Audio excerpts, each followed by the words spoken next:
स्वागत करते हैं आप सभी का दोस्तों आज के नए व्लॉग में। आज है तारीख 12 सितंबर और आज संडे है और हर संडे की तरह आज भी इस बार भी हॉरर स्टोरी आने वाली है। तो देख के बताइएगा कमेंट करके बिल्कुल कि आपको ये हॉरर स्टोरी कैसी लगी। और आप लोगों से एक रिक्वेस्ट करना चाहता हूँ कि अगर आप लोग आते हैं हमारे चैनल पे तो प्लीज़ वीडियो को पूरी देखा करिए और चैनल को सब्सक्राइब कर दिया करिए और अपने दोस्तों में ज़्यादा से ज़्यादा शेयर किया करिए ताकि हमें भी सपोर्ट मिल सके। संतोष नाम का एक लड़का अपने माता पिता के साथ दिल्ली में एक खुशहाल जिंदगी बिता रहा था। हर साल छठ का त्योहार जब भी आता था तब वह अपने नानी के यहाँ मुजफ्फरपुर जरूर जाया करता था। हर साल का वो दिन उसकी ज़िंदगी का बहुत अच्छा दिन बन जाया करता था। इस साल 2013 में उसकी ज़िंदगी में कुछ ऐसा बीतने वाला था जिसके बारे में उसने कभी नहीं सोचा था। संतोष बचपन से ही भूत पिशाच दानवों की कहानी सुनता चला आ रहा था। दरअसल उसने अपने नानी के गांव में जल पिशाच के बारे में बहुत सुन के रखा था। इस जल पिशाच को वहाँ के लोग बुढ़वा भी कहा करते थे। उसके नानी के घर के लोग उसे हमेशा ये बताते थे कि उसके नानी के घर से 5-6 किलोमीटर दूर एक बड़ा सा तालाब है। वहाँ पर एक जल पिशाच रहता है और जो कोई भी वहाँ पर तैरने के लिए जाता है तब वो उसे खा जाता है। ये चीज़ संतोष को बचपन से बहुत ज़्यादा आकर्षित लगती थी क्योंकि उसे ये सब सुनने में बहुत मज़ा आता था। उसने अपने ज़िंदगी में ये मन बना कर बैठा था कि उसे अपनी पूरी ज़िंदगी में एक ना एक बार इस जल पिशाच को देखना ही देखना है। बहुत लोग इसे पंडुबा भी नाम से जानते थे और कुछ लोग इसे बुढ़वा भी कहा करते थे। संतोष बस इसी वजह से हर साल वहाँ पर जाने लगा। संतोष अपने नानी के यहाँ पर जाता है और छठ माता के पूजा का दिन जो होता है उसके 3-4 दिन पहले ही सभी महिला व्रत रखने लग जाती हैं। और ये जो त्योहार होता है ये बिहार का बहुत ही बड़ा त्योहार माना जाता है। इस त्योहार में वहाँ की महिला व्रत रखती हैं और किसी तालाब के किनारे नदी के किनारे जाकर सूर्य देव को अर्घ देती हैं। त्योहार के एक दिन पहले वहाँ पर खाए पिए का दिन मनाया जाता है। दरअसल इस दिन घर पर बहुत अच्छे अच्छे पकवान बनाए जाते हैं। वहाँ पर बिहार में एक बहुत ही माना जाना पकवान होता है जिसे हम ठेकुआ भी कहा करते हैं। तो आज का जो दिन था वो खाए पिए का दिन था। सुबह सुबह का दिन था और इसने प्रसाद ग्रहण किया और इसने अपना पूरा मन बनाया था कि आज तो पक्का मैं जल पिशाच को देखकर ही रहूँगा। घर पर अच्छा खासा माहौल था। पूरा पूजा पाठ की तैयारियां चल रही थी। उसके नानी के घर जवाहिर नाम का एक छोटा सा बच्चा काम किया करता था। दरअसल उसके पिताजी भी वहीं काम किया करते थे इसलिए वो भी वहीं पर काम किया करता था। पिताजी की मृत्यु हो जाने के कारण बेटा ही सब कुछ संभाला करता था। तभी संतोष ने जवाहिर से कहा कि चल साइकिल निकाल और किसी से बताना मत, आज हम उस जल पिशाच को देखकर ही आएंगे। और जवाहिर भी चुपके से साइकिल निकालता है और ये दोनों पहुंच जाते हैं तालाब के किनारे। संतोष साइकिल चला ही रहा होता है कि ये दोनों लगभग अपने गांव के सीमा से बाहर पहुंचने ही वाले होते हैं। ये दोनों जैसे ही गांव के सीमा के बाहर निकलते ही हैं कि सामने एक बड़ा सा पेड़ दिखाई देता है। दरअसल उस पेड़ में ब्रह्म देवता माने जाते हैं बिहार जैसी जगहों पर ये देवता ऐसे देवता माने जाते हैं जिनकी कुल देवता के नाम पर पूजा की जाती है, जिन्हें कुल देवता माना जाता है। इस पेड़ के करीब जैसे ही वो दोनों पहुंचते हैं, पेड़ के पास एक लंबा चौड़ा आदमी दिखाई देता है। उस आदमी के खुले हुए बाल, देखने में खूब लंबा चौड़ा, चेहरा अलग सा। ऐसा आदमी वो दोनों उस गांव में पहले कभी नहीं देखे थे। वो आदमी अचानक से उन दोनों को रोकता है और कहता है, वहां पर मत जाना। ऐसा सुन के वो दोनों घबरा जाते हैं और रुक जाते हैं। फिर ये दोनों सोचते हैं ये आदमी ऐसे ही बोल रहा होगा, चलो आगे बढ़ते हैं। साइकिल आगे बढ़ाते बढ़ाते ही उस आदमी को ये दोनों जोर जोर से चिढ़ाने लग जाते हैं। कुछ ही देर में गांव की सीमा पूरी तरीके से खत्म हो जाती है। एक भी घर नहीं, कोई इंसान नहीं, किसी भी पक्षी का कोई दूर दूर तक वास्ता नहीं। एकदम घना सन्नाटा। दोपहर की धूप निकलने ही वाली थी। गर्मी का एहसास थोड़ा थोड़ा सा होने लगा था, क्योंकि यह दोनों काफी देर से साइकिल चला रहे थे। इन दोनों को समझ में आ चुका था कि अब हम दोनों उस तालाब तक पहुंच चुके हैं जहां पे जल पिशाच की कहानी मैं बचपन से सुनता आ रहा हूं। उस तालाब के करीब जैसे ही ये दोनों पहुंचते हैं कि देखते हैं कि वहां पर अच्छे खासे काले घने बादल छाए हुए हैं और ठंड का भी एहसास अच्छा खासा इन दोनों को हो रहा है। अचानक से उसकी नज़र जवाहिर के ऊपर पड़ती है तो जवाहिर अपने कपड़े जल्दी जल्दी उतार रहा होता है। संतोष पूछता है कि क्या हुआ, तो जवाहिर कहता है, आज तो डुबकी मारेंगे ही और आज तो देखेंगे ही उस जल पिशाच को, क्योंकि मेरा भी बचपन से यही मानना था कि मैं भी एक बार अपने जीवन में उस जल पिशाच को देखूं।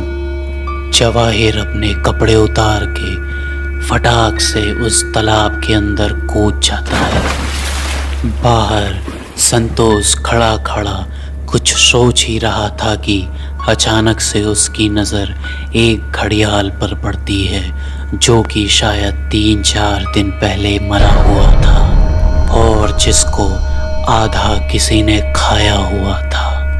ये नज़ारा देखकर संतोष घबरा जाता है, क्योंकि इतने बड़े घड़ियाल को आधा खा जाना ये किसी साधारण जीव का काम नहीं हो सकता।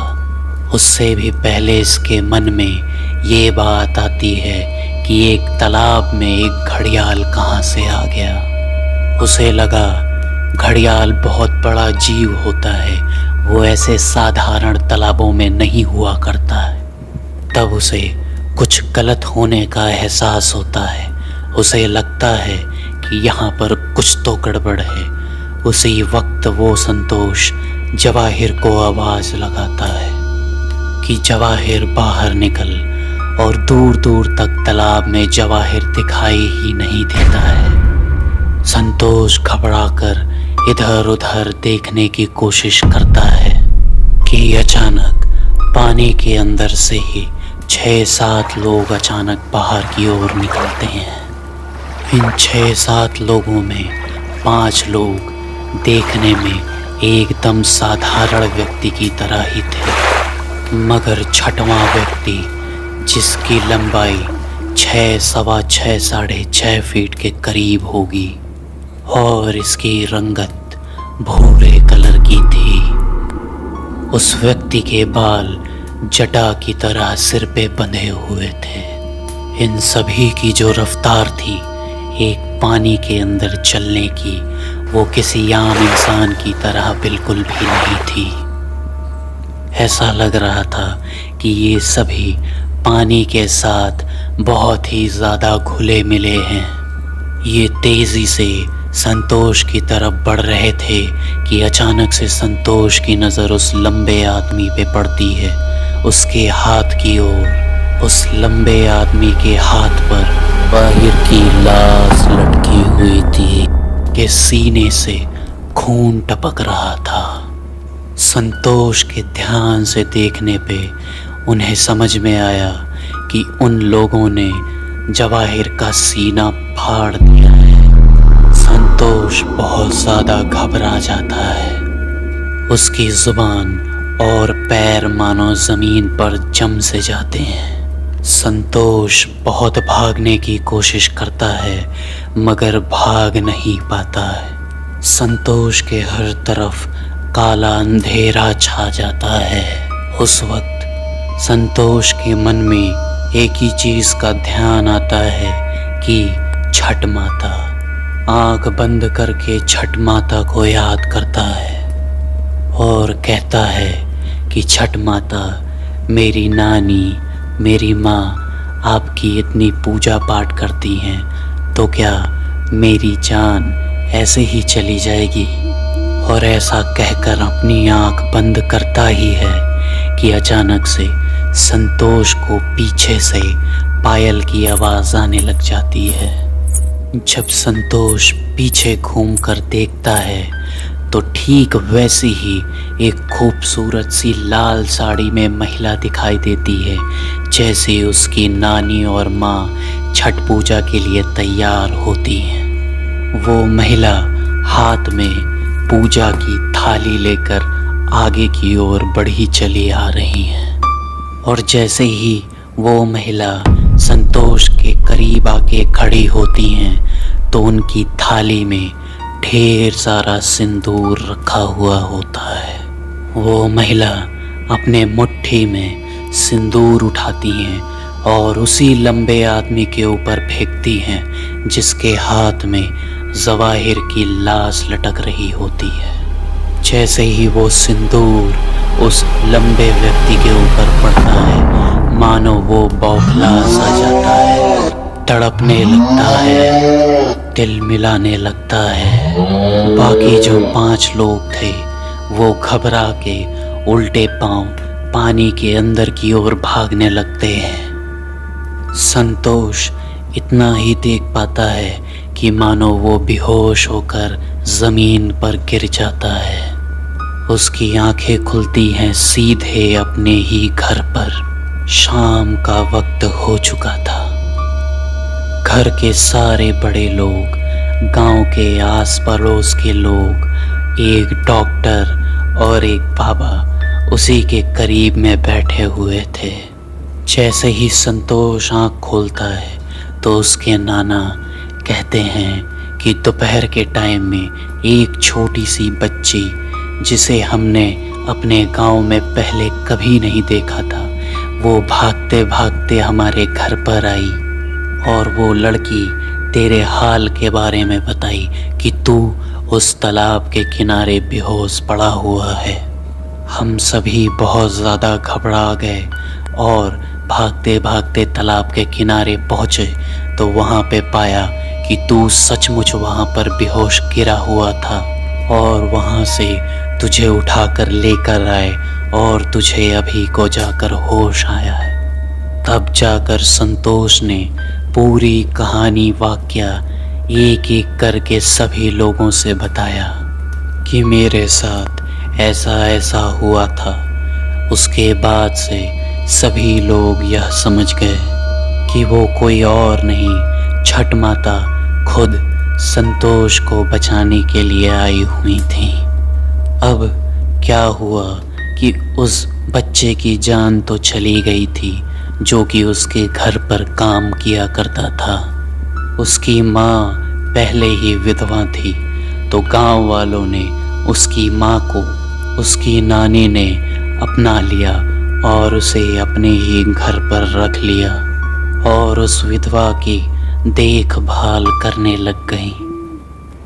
उस कहानी को 2-3 साल बीतने के बाद भी संतोष हमेशा यही सोचता रहता कि उस दिन उसके साथ क्या हुआ।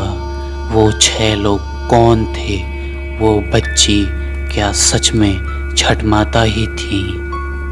इस बार छठ के अवसर पर जब संतोष अपने नानी के घर गया तो उसने आसमान की तरफ देखकर कहा कि माता, मैं 2-3 साल से बहुत परेशान हूँ उसी सब चीज़ों से कि उस दिन माता, अगर आप ही थी मेरी जान बचाने वाली तो मुझको कोई एक ऐसा संकेत दीजिए जिससे मुझे यकीन हो जाए कि उस दिन आप ही मेरी जान बचाने के लिए आई थी। इस बार छठ पूजा का दिन और घाट पर सभी औरतें सूर्य देव को अर्घ दे रही होती हैं। सूरज को सभी औरतों ने अर्घ दी ही थी कि एक प्रथा मानी जाती है कि वहाँ पर जितने भी लड़के होते हैं, जितनी भी औरतें खड़ी होके अर्घ देती हैं, उन सभी से भिक्षा मांगते हैं और ये भी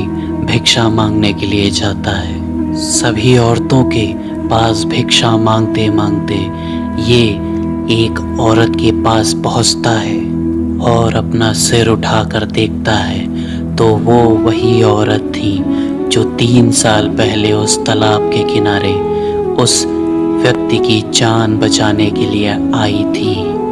संतोष उन महिला की शक्ल नहीं भूल पाया था, क्योंकि ऐसे वक्त पर किसी भी शख्स का चेहरा बहुत जल्दी भूला नहीं जाता और ना ही संतोष उन राक्षसों और दैत्यों की शक्ल भूल पाया था। जैसे ही संतोष उन महिला को देखता है, उनके हाथ में थाली होती है जो कि जमीन पे गिर जाती है। संतोष सीधे उन औरत के पैर को पकड़ लेता है। उन औरत की आंखों में एक तेज नूर, चेहरे से बहुत ही खूबसूरत। वो औरत संतोष को अपने पैर के पास से उठाती हैं और अपने थाली में से प्रसाद निकाल के संतोष के हाथ में देती हैं। संतोष कहता है, आप यहीं पर रुकिए, मैं अपनी माता को बुलाकर लेकर आता हूँ। मेरी माता आपसे ज़रूर मिलना चाहेंगी और वो आपसे मिलकर बहुत खुश होंगी। वो महिला सिर्फ मुस्कुराती हैं। संतोष भागता हुआ अपने माँ के पास जाता है। माँ के साथ साथ वहाँ के कुछ और लोगों को भी लेकर भागा भागा वहाँ पर पहुँचता है तो पाता है कि वहाँ पर कोई औरत थी ही नहीं। वहाँ के आसपास के लोगों से सब पूछते हैं तो वहाँ के लोग यही जवाब देते हैं कि ऐसी किसी भी औरत को आज तक हमने कभी गांव में नहीं देखा। वो प्रसाद अभी भी संतोष के हाथ में था और वो सभी को प्रसाद बांट देता है। संतोष के परिवार वाले बहुत खुश होते हैं कि छठ माता ने संतोष को खुद के हाथों से प्रसाद देकर आशीर्वाद दिया।